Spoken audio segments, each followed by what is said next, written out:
Baik, perkenalkan nama saya Nina Rosiana dengan NIM akhir 003, Fakultas Ilmu Pendidikan Prodi BGSD. Di sini saya akan menjelaskan 5 materi mengenai fonologi, morfologi, sintaks, semantik, dan pragmatik. Tentang fonologi, di mana fonologi ini merupakan cabang ilmu bahasa yang mempelajari bunyi-bunyi yang dihasilkan oleh alat ucap manusia. Nah, fonologi ini berasal dari dua kata, yaitu fon dan logos. Fon ini merupakan bunyi, sedangkan logos ini merupakan ilmu.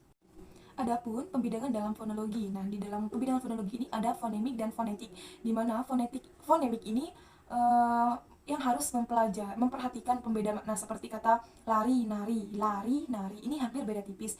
Sedangkan yang fonetik ini tanpa memperhatikan makna.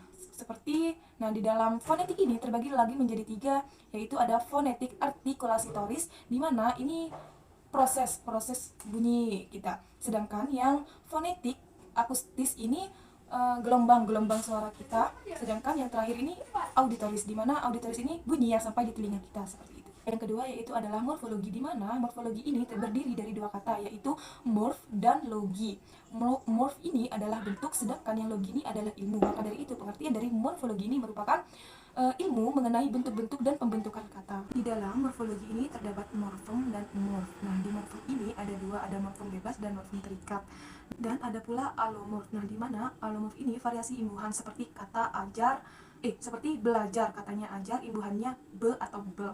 Kan gak kira kan kalau bilang belajar itu pasti gak kira berajar, gak kira itu kan pasti belajar. Itu materi yang ketiga, yaitu adalah sintaks, di mana sintaks ini merupakan bagian dari tatanan bahasa yang mengkaji struktur kalimat. Nah, dalam sintaks ini ada beberapa bagian, yaitu kata, frasa, klausa, kalimat, dan wacana. Nah, kata ini merupakan satuan bahasa yang dapat memiliki arti seperti aku, kamu, dia, kami, mereka, dan lain-lain. Sedangkan yang frasa ini gabungan dua kata atau lebih yang non predikat atau tidak memiliki predikat, seperti rumah besar, gedung tinggi, seperti itu. Sedangkan yang klausa ini gabungan dua kata atau lebih yang hanya memiliki satu predikat, seperti ibu memasak, aku menyapu, seperti itu. Sedangkan yang kalimat ini merupakan satuan bahasa yang dapat berdiri sendiri dan di akhir memiliki tanda baca yang SPOK, ya, seperti here. Yang terakhir ini wacana, di mana wacana ini merupakan rentetan kalimat yang berkaitan sehingga terbentuklah makna serasi dalam kalimat itu. Contohnya kayak novel, cerpen. Materi yang keempat yaitu semantik, di mana semantik ini merupakan cabang ilmu linguistik yang mempelajari makna pada tulisan. Nah, adapun segitiga dalam semantik. Nah, di dalam segitiga semantik itu ada konsep, simbol, dan referen, di mana konsep ini berbentuk abstrak atau yang ada di pemikirannya kita. Sedangkan simbol ini penanda bisa berupa kata, tulisan, atau elemen. Sedangkan yang referen ini nyatanya. Seperti halnya konsep ini yang ada di pemikirannya kita. Sedangkan yang simbol ini kita menuliskan kata seperti cat. Nah, cat ini dalam bahasa Inggris ini bisa berupa kucing, tapi tidak dalam bahasa Indonesia. Di dalam bahasa Indonesia ini dapat kita artikan entah itu chattingan HP, chat tembok, chat rambut, seperti itu. Jadi jadi simbol ini bisa berupa kata atau penanda lah. Jadi kalau referen ini adalah nyatanya, seperti itu.